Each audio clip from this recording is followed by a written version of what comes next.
I still remember that night in Las Vegas when Lucent AI threw its grand end of year gala at the Grand Lux Hotel, the same place chosen as the stage for next year's internal IPO launch.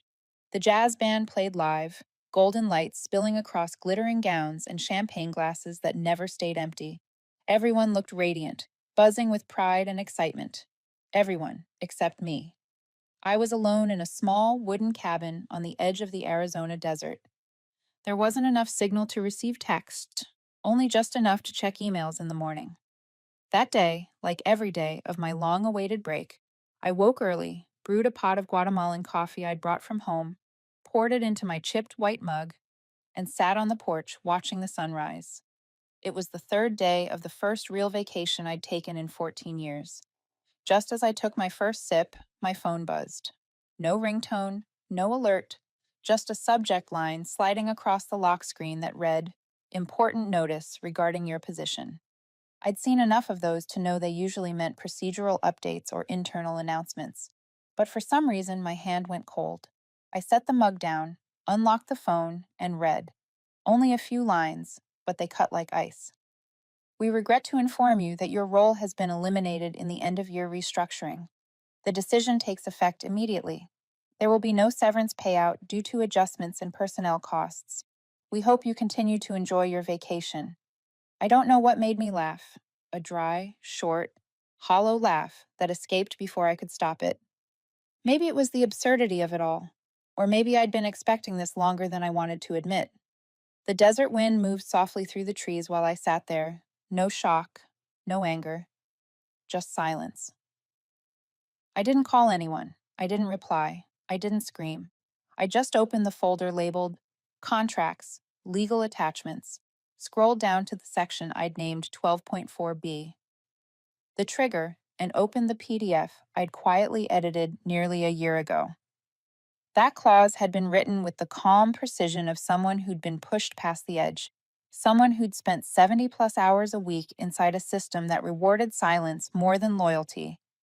I forwarded the termination email, along with the contract, to my attorney, Jack Levine, a former military prosecutor who now handles wrongful termination cases for executives. No message, no explanation, just one word in the subject line: activate. Then I set the phone face down and poured another cup of coffee, not to forget, but to savor the moment. No one in Las Vegas knew that while they were toasting to their leaner, more agile, cost-optimized workforce, they'd just triggered a $12 million clause they themselves had signed. None of them imagined that the woman missing from the party was the same one who had planted that little mine nearly a year earlier. I remember the conversation with the CFO clearly. They had begged me to take over the Argonne Legacy Division, a tangled, aging project no one wanted to touch. I agreed, but not without conditions. I told them that if they wanted me to clean up their mess, I wanted a protective clause in my contract, and they signed it, without reading, without objection. My coffee went cold. I pulled a blanket over my shoulders and watched the desert sun rise above the low ridges. I didn't feel anger or loss. I felt precision, a cold, perfect rightness. They thought I was a supporting role, someone disposable. What they never understood was that I didn't just plan my projects, I planned for their betrayal. When I opened my laptop, it wasn't working. It was to wait. 5 days, that was the window they had to undo their mistake before clause. 12.4b executed automatically. I sipped the cold coffee. Outside, a red-beaked bird landed on the railing. Inside me was stillness, but beneath that stillness, a quiet detonation was waiting for its cue. I stayed there, in the frozen silence between desert and betrayal. No alarms, no flashing lights, just an email that had already set everything in motion. And in that silence, I thought of you, the one listening now. Maybe you're hearing this while driving home after a long day, or lying on your couch, one earbud half slipped from your pillow. Maybe you've sat in an office somewhere, biting your tongue as you realize they saw you as nothing more than a line item on a spreadsheet. If that's true, then you understand me more than you think. Tell me where you're listening from. I'd really like to know, because sometimes a story only finds its meaning when it reaches the right person. And if you too love stories about quiet precision, about plans planted in silence but blooming right on time, then hit subscribe. This story is only just beginning. I'm not someone who acts on impulse. Every move I've ever made, even the ones that look like retreats, was calculated long before it happened. Clause 12.4b wasn't born out of hurt or anger. It was the result of months spent observing, remembering, and mastering the art of strategic silence. I started drafting it late one night, about 8 months ago, while sitting alone in the conference room on the 27th floor after an unnamed briefing. They had called me in to negotiate the handover of the Argonne Legacy Division, a dying technical group, outdated in both system and mindset. Everyone avoided it like a cursed relic, but I understood why they came to me. I was the only one who never refused the dirty work. They thought I would do what I'd always done: quietly shoulder the load, fix their mess, then step aside without a word. But this time, I wasn't that person anymore. I no longer wanted to be the name tucked in some database labeled dependable. I needed something to protect myself from a system that treated dedication as routine and loyalty as disposable. So I rewrote my contract by hand, from the performance clauses to the incentive terms, and finally added one small, unassuming line buried between two familiar finance sections. Clause 12.4b. It read, terminating an employee during an approved vacation period without a clear, documented, and acknowledged reason shall constitute a breach of lawful protection status. Such a breach shall trigger an automatic compensation mechanism, including reinstatement of all revoked benefits, full payout of vested shares, remaining salary, and a fixed penalty of 12 million United States dollars. Payment deadline: 5 business days from the date of breach detection. It sounded insane, I know. But that insanity was the perfect disguise. Who would ever believe that an employee would be calm enough and careful enough to prepare for the worst case scenario like this? Who would think a single line could sink a company preparing to go public? I sent the contract to the legal department. The head of legal was on sick leave that week, so a law intern, probably a final year student, skimmed through it, stamped it, and signed off. I still remember his tired but relieved face, happy to finish another task. Then came the signature from the CFO, Craig Harmon. He was rushing to the airport for a conference when he asked, "This is the Argonne reassignment document, right?" I nodded. "Fine. Go ahead," he said, signing quickly. A careless signature, but genuine. And that was all I needed. I never mentioned the clause again. Not once. It existed only as 3 backups: one in my personal email, one on an external drive, and one printed copy locked away in my desk drawer.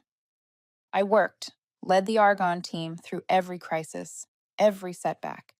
They didn't know I was walking a tightrope, but I did. I'd come close to using it a few times when they delayed project approvals or slashed the team's budget mid-quarter. But I didn't. I couldn't. Because if that clause surfaced too early, it would lose its power. I had to wait for the right moment. And just as I'd predicted, they triggered it themselves without me saying a single word. I thought I'd feel joy when it happened, but I didn't. What I felt was something colder, a stillness so deep it almost frightened me. Like a soldier who stays awake through the night, only to realize at dawn that the enemy had already stepped on the mine long before he opened his eyes. I know that within the next few hours, Lucent AI's internal legal team will find it. Someone, maybe a new hire or a slow QA analyst, will spot the line, highlight it, and forward it up the chain. Then there will be calls, emails, a closed-door meeting. But no matter what they do, no matter how they scramble, one thing won't change. They signed it. And I'm no longer inside their system.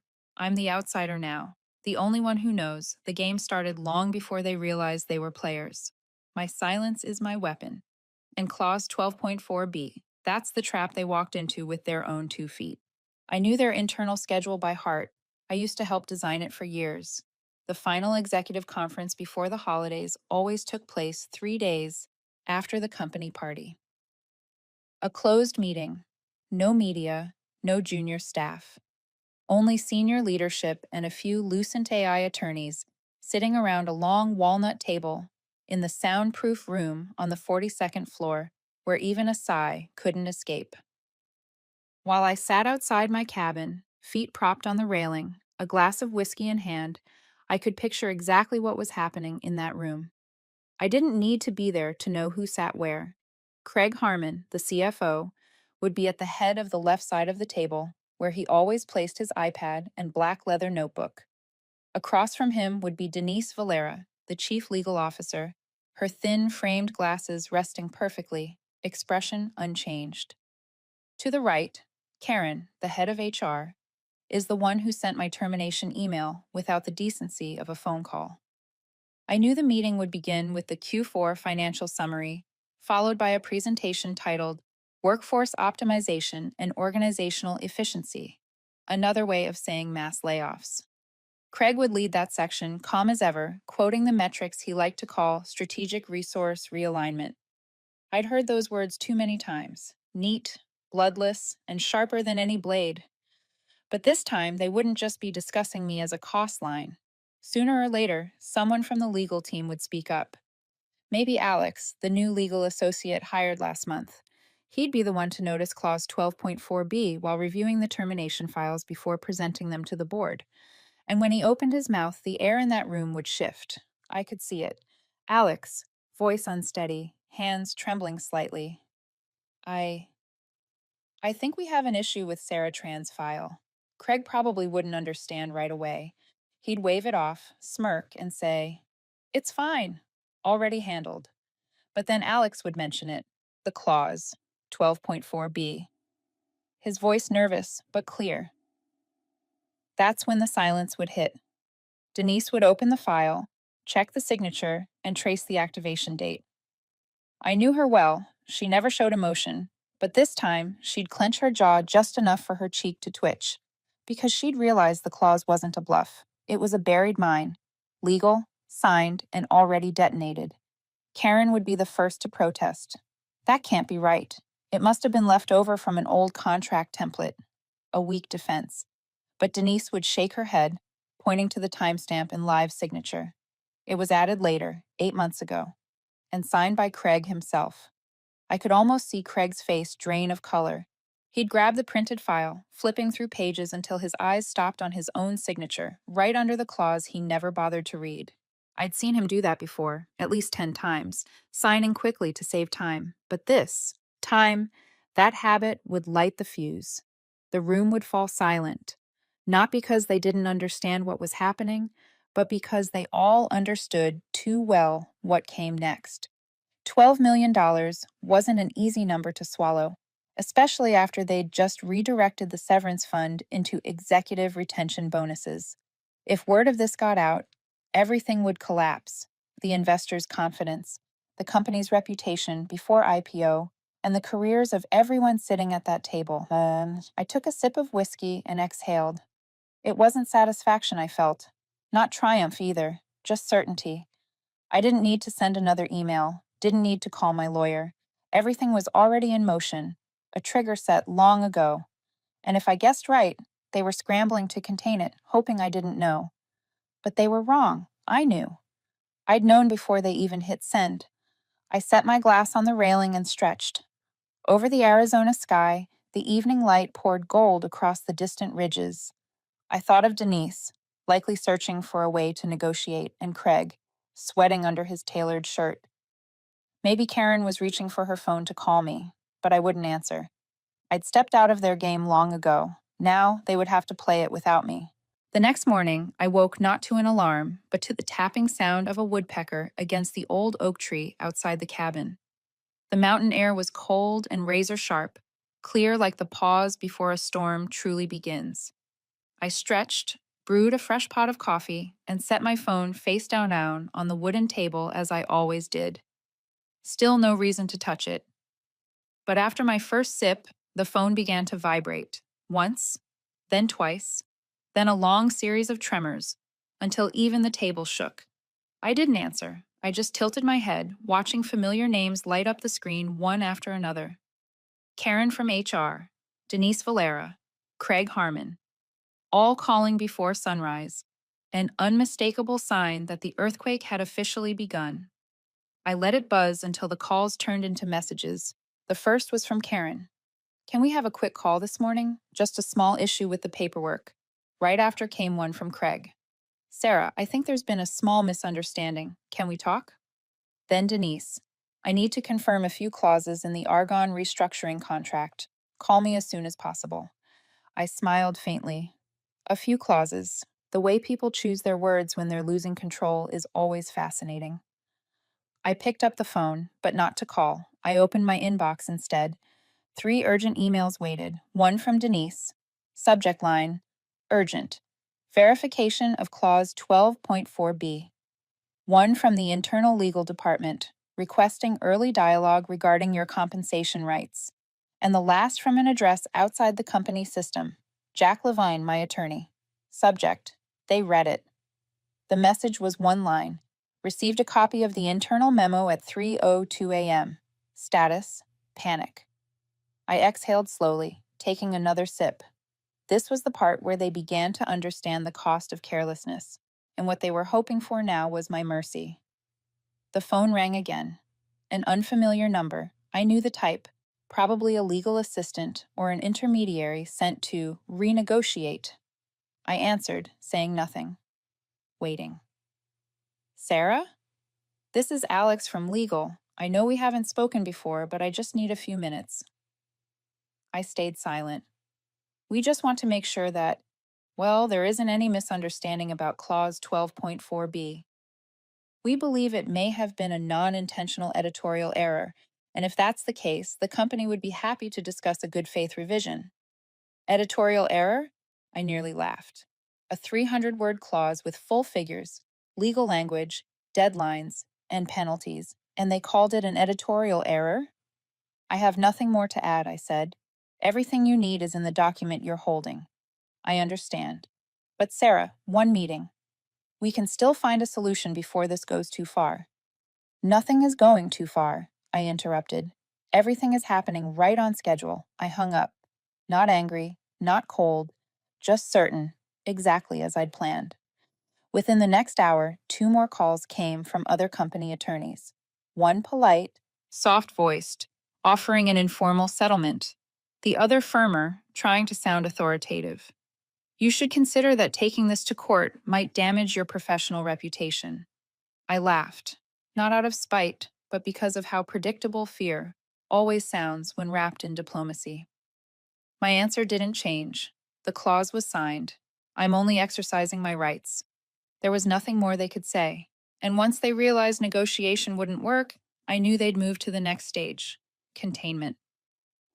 I pictured them huddled in a closed meeting, discussing risk control, searching for a way out before the board discovered what had happened. But what they didn't understand was that I didn't need to lift another finger. Everything was already lined up like dominoes. Once the first fell, the rest was just a matter of time. At 11:17 sharp, Jack sent me his second email of the day. Subject, status, official. The message read simply, Notice of breach and payment demand submitted. Countdown begins. That was all I needed. I closed my laptop, stood up, and stepped onto the porch. The cold air bit at my skin, but it carried the calm weight of control. I hadn't sought revenge. I was claiming fairness, on their own terms, under their own signatures. The sky turned pale gray, hinting at a coming drizzle.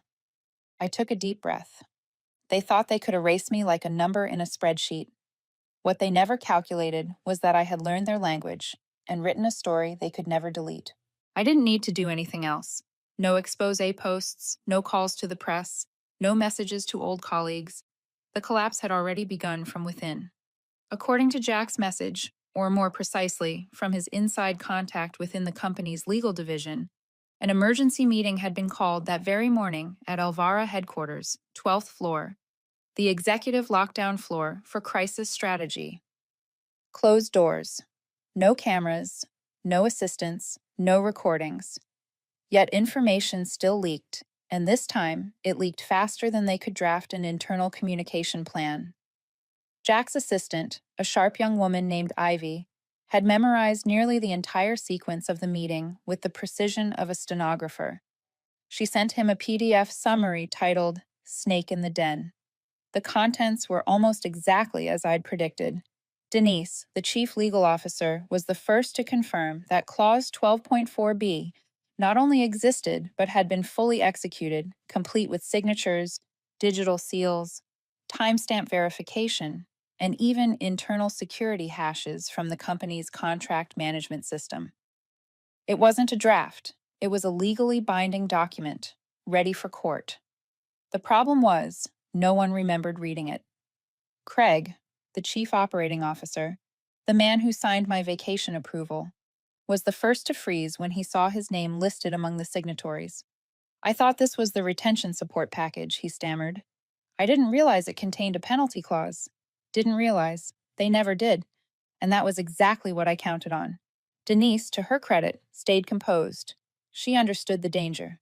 She had once mocked me during an all-hands meeting for being as rigid as an Excel sheet, but she was still a seasoned lawyer, which meant she knew what came next: protect the organization and quietly position someone else to take the fall. She asked the question that would start the fire. Why did HR approve a termination while Sarah was on approved leave? And why did no one in legal review the contract before sending the termination email? Karen, the head of HR, the same one who once called me the temporary pillar of the Argonne team, snapped back instantly. We acted under directives from operations. The termination email was drafted by legal. Then Lucas, the chief financial officer who had championed workforce cost optimization from day one, spoke coldly. We can't react emotionally. Clause 12.4b is a vulnerability. The question is, who allowed it to be signed, and why wasn't it caught in review? No one answered.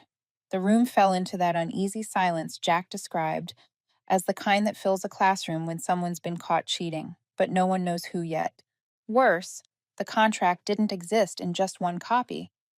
I had sent it through 3 official channels: corporate email, the internal document management system, and a backup in my private cloud drive. It was traceable, unerasable. I knew their game, shared. Blame means diluted accountability. But I also knew Elvira's culture better than anyone. They didn't believe in collective mistakes. They always needed a name, a scapegoat to present before the board, to purge the guilt and keep the system looking clean. And this time, Denise had chosen Karen.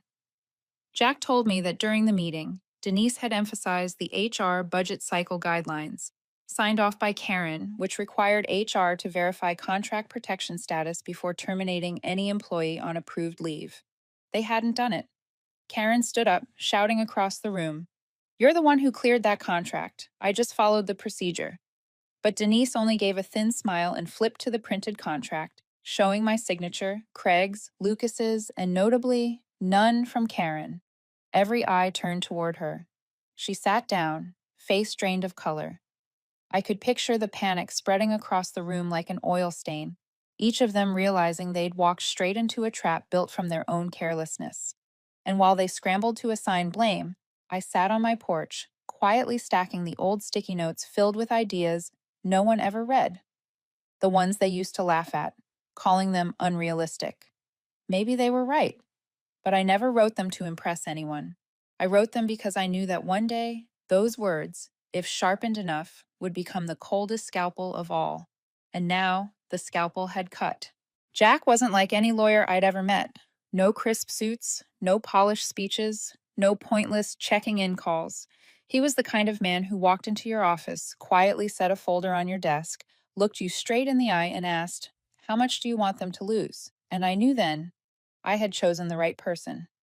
We met 3 years ago at a closed seminar called Contract Traps and the Art of Escape.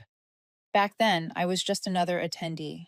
Jack was the keynote speaker, a man who'd won multiple landmark cases against major corporations for wrongful termination, internal discrimination, and unlawful restructuring. But the reason I stayed in touch with him wasn't his resume or his ruthless precision. It was the way he said one short, cold, and brutally honest sentence. The law doesn't protect the weak. It protects those who plan ahead. The moment I forwarded my termination email, Jack handled everything. He didn't need me to vent, didn't need outrage. He only asked for 3 things: my contract, my work record, and any internal documents I'd kept. Fortunately, or rather by design, I had all three. Jack called it the three-layer rule: contract, evidence, and motive. When you have all three, you don't need to shout. You just wait for the right moment and open the right file. After reading the contract and clause 12.4b, Jack stayed silent for a long moment, then said, "Perfect, clean, clear, priceless." I'll never forget the way he laid out each move like a chessboard. First, he sent a copy of the contract and the termination email to Elvara's legal department with a short subject line: activation of the breach clause, counsel of record, Jack M. Levine. One line, but enough to throw their legal division into chaos. The next day, Jack was on a flight to New York, where Elvara's parent company was headquartered. He didn't bring a team, just an old leather briefcase, a stack of color-coded files, and a list of names, from the chief executive officer and chief financial officer to the lead investors and insurance representatives. He understood one thing: if you want them truly worried, don't hit their reputation, hit their ledger. First, Jack sent a formal notice of contractual breach to Elvara's corporate insurance provider, outlining the violated clause, the penalty value, and the cascading financial risk if left unresolved. It wasn't about demanding money, it was about triggering liability. And Jack knew that once the insurer realized they were covering a potential 8-figure loss, they'd turn their pressure inward. Next, Jack reached out to Elvara's two largest shareholders, both sitting on the board. He sent a concise briefing, complete with verified evidence, but without any demand. The last line read simply, "I believe you'll want to review how the Q3 restructuring was executed." That afternoon, I got a message from Jack. Emergency board meeting. Shareholders unhappy. We're ahead. I didn't ask for details. When Jack said ahead, it meant someone was about to lose a title to save their own skin. By day 3, Jack officially submitted the compensation demand under Clause 12.4b, complete with legal documentation and a 5-business-day deadline. The letter was framed as a pre-litigation settlement request, firm yet diplomatic, not cornering them, but leaving no escape either. That same day, Denise called, the first to break the silence. She wanted to clarify the clause, her tone softer than it had been during the board meeting. Jack replied, "It's already clear. The only thing left to do is pay on time." She hesitated. If we negotiate privately, could that number be reduced?" Jack didn't refuse. He just said, "We're listening." But with every hour that passes without action, the goodwill decreases automatically. A countdown without a clock. That night, I received an email from Jack. Subject: the cards are face up. Inside, only 2 sentences. They've confirmed the contract's validity. Time to close the game. I stared at the laptop screen while the wind brushed against the dried trees outside. I didn't feel joy, not triumph, just a deep, steady calm, as if this was always meant to happen, and now it finally had. It wasn't that I won. It was the moment they stopped reading the fine print. The internal board meeting at Elvara took place on Monday morning, inside a glass-walled conference room on the 34th floor of headquarters. The room was spacious, polished, lined with soundproof walls and a silent air filtration system. But that morning, the air was heavy, thick, like the still pressure before a storm. I wasn't there, of course, but Jack had someone inside. One of Elvara's senior attorneys had studied with him at Yale. They weren't friends, but the man was smart enough to recognize when a mine was about to go off. And this time, he chose to speak before being caught in the blast. It started with a short presentation from the chief financial officer, Gregory Malins, who had approved the restructuring that eliminated what he called non-core positions like mine. He spoke plainly, avoiding my name, referring to me only as the Sarah R. case, brushing past the breach clause as if it were a clerical error. Then Ellen Cortez, a board member representing the company's second-largest investment fund, asked directly, "Is this clause legally binding and enforceable?" The room went silent. Gregory hesitated, his voice wavering. "We're reviewing the validity of Clause 12.4b. It may have been leftover content from an outdated contract template. It might not be enforceable." That's when another voice cut through, Brian Lynn, head of the internal legal department, the same man who had reviewed the contract Jack sent 3 days earlier. His tone was flat, steady. The clause was properly drafted, fully executed, time-stamped, and signed. Legally, it's binding. I could imagine Gregory's face then, bewildered and furious that a subordinate had contradicted him in front of the board. Denise, the HR director, tried to recover, but we never activated that clause. She didn't respond, didn't negotiate. She stayed silent and suddenly brought in counsel. I believe that shows a lack of good faith. Ellen looked up, her voice calm. Lack of good faith, or a decade of too much faith, finally replaced by self-defense. At that point, printed copies of the contract containing Clause 12.4b were handed around the table. And just as Jack predicted, when the board members with financial authority reached the words mandatory compensation of $12 million, their expressions shifted. Another member, Richard, the head of internal audit, asked, "Was this penalty accounted for in the budget?" Gregory faltered, "No, because we didn't believe payment would be necessary." "Then you're mistaken," Richard said flatly. "If the contract is valid, this becomes a legal liability, and it could compromise this quarter's financial report." "We're still preparing for the supplemental IPO, aren't we?" The room erupted in murmurs. I didn't have to be there to feel the tension. People exchanging glances, each realizing that this wasn't just a financial error, but a chain reaction that could shake their entire market. Strategy. Jack received a message mid-meeting. They're splitting into sides.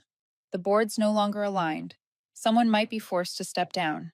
He replied with one word: correct. From there, the executives shifted tactics. One proposal suggested renegotiating the compensation amount, citing corporate restructuring pressures. Brian shook his head. The clause has no financial exceptions. It's triggered by action, not condition. Another proposed invalidating it through procedural flaws. But when they checked the digital signatures, timestamps, and contract chain logs, everything was perfect. Not a single gap. Denise, who had signed the termination notice, began to unravel, calling for a recess to review HR protocols. But that was when Jack's earlier submission surfaced. Her own email titled, "Send her off quietly." It landed like a final nail. At that moment, the board had no choice but to face it. There was no way back. Richard, steady and clear, recommended recording the payment as a special financial event and instructed the executive team to begin immediate settlement to prevent further legal fallout. I knew then the leadership at Elvara had lost control. They had resisted, deflected, denied, but truth doesn't vanish. It sits there, solid and immovable, like stone under desert sun. On the other end of the line, Jack said only one thing: it's done. Now it's just a matter of time. 3 days after the board meeting, I received an email from Jack. The subject line was simple: it's time.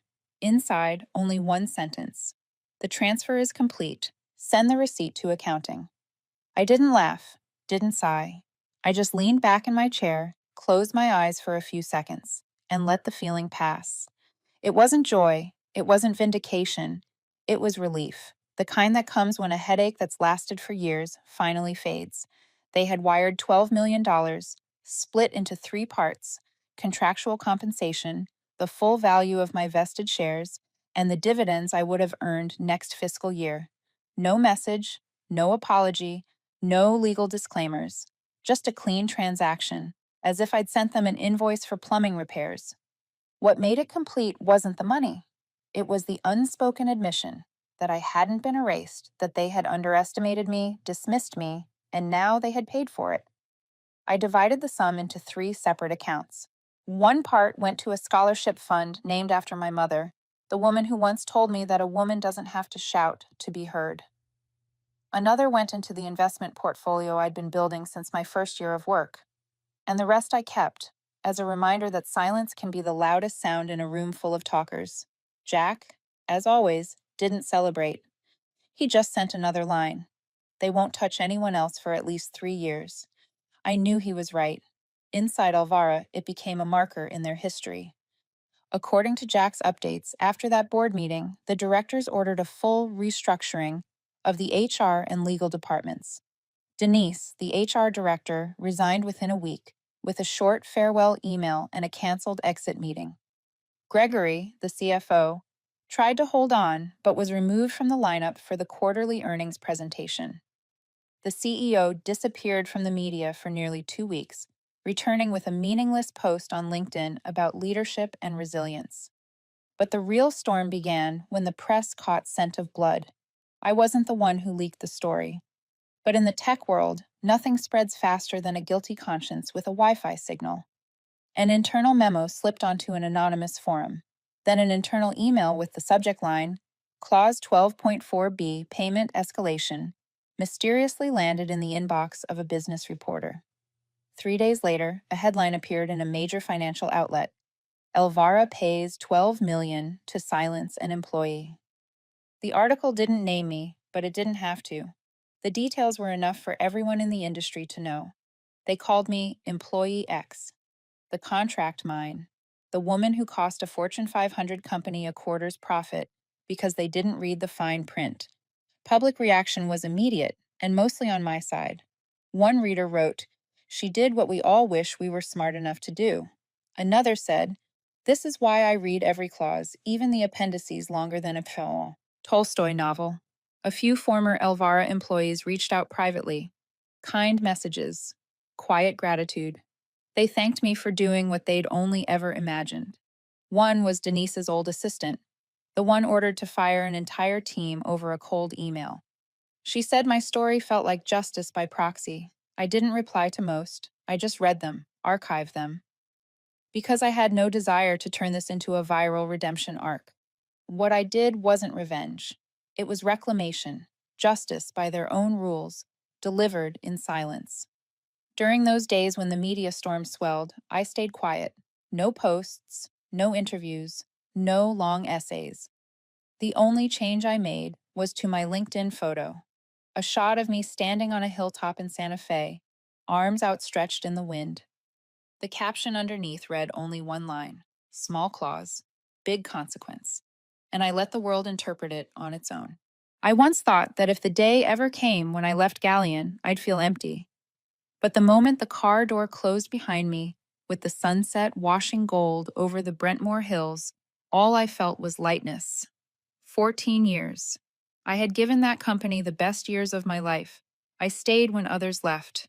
I walked into rooms still lit long after the floor went dark, and was always the last one to leave the meetings that ended in silence. I used to believe that if I worked hard enough, I'd be protected. But the truth was simpler. No one protects you but yourself. The settlement, 25 times my final monthly salary, arrived 1 week after the board meeting. No apology, no letter. Just a short note from legal saying, as stated under Clause 14.2b, the compensation has been processed accordingly. I didn't spend it. I didn't celebrate. I rented a small cabin on the edge of the Arizona desert. There, I woke early, brewed coffee, watered a few tufts of grass, and read the books I'd abandoned back in college because I was too busy with voluntary overtime. I learned again how to live without checking a meeting calendar before planning a weekend. I stopped measuring time and deadlines and started counting it by the light streaming through my window. Sometimes Jack, my lawyer, sent me short messages. Not about the case. There was no case. Everything had ended quietly, cleanly. He just shared updates from similar situations across the industry.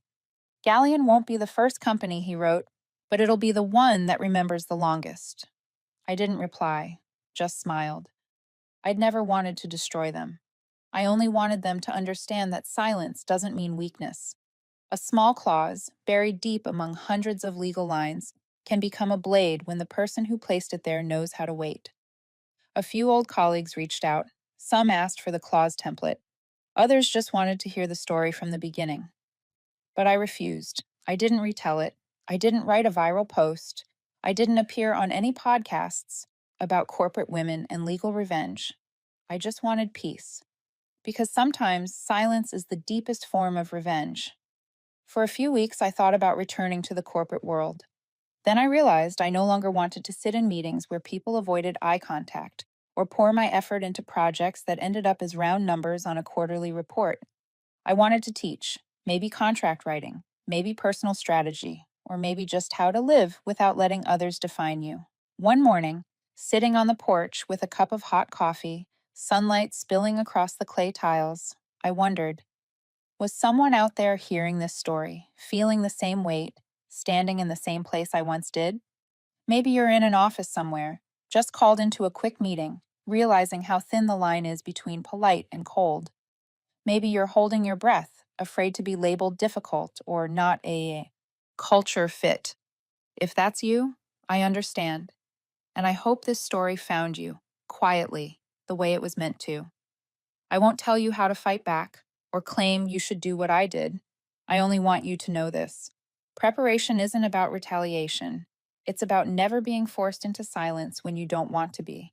You can leave, stay, fight, or walk away. But if you know why you choose and you've already weighed the cost, then no one can diminish you again. I don't know what comes next for me, but I do know this. I'll never step into any organization again without defining my boundaries from the start. And if there's one thing I can leave you with after everything I've learned, it's this: write your own clause in your contract, in your life, in your mind. A clause you're ready to activate if anyone ever forgets that you're more than a name on a payroll list. And that's how my story doesn't end in revenge, but in a beginning. For me, and maybe for you too. Are you somewhere in this story? Did a part of it make you pause because you saw yourself in it? If it did, leave a message. It doesn't have to be long, just a few words, so I know this story reached the right person. And if you want to keep hearing stories like this, where justice doesn't shout, it arrives, quiet and precise, then stay. Next time, it might be yours.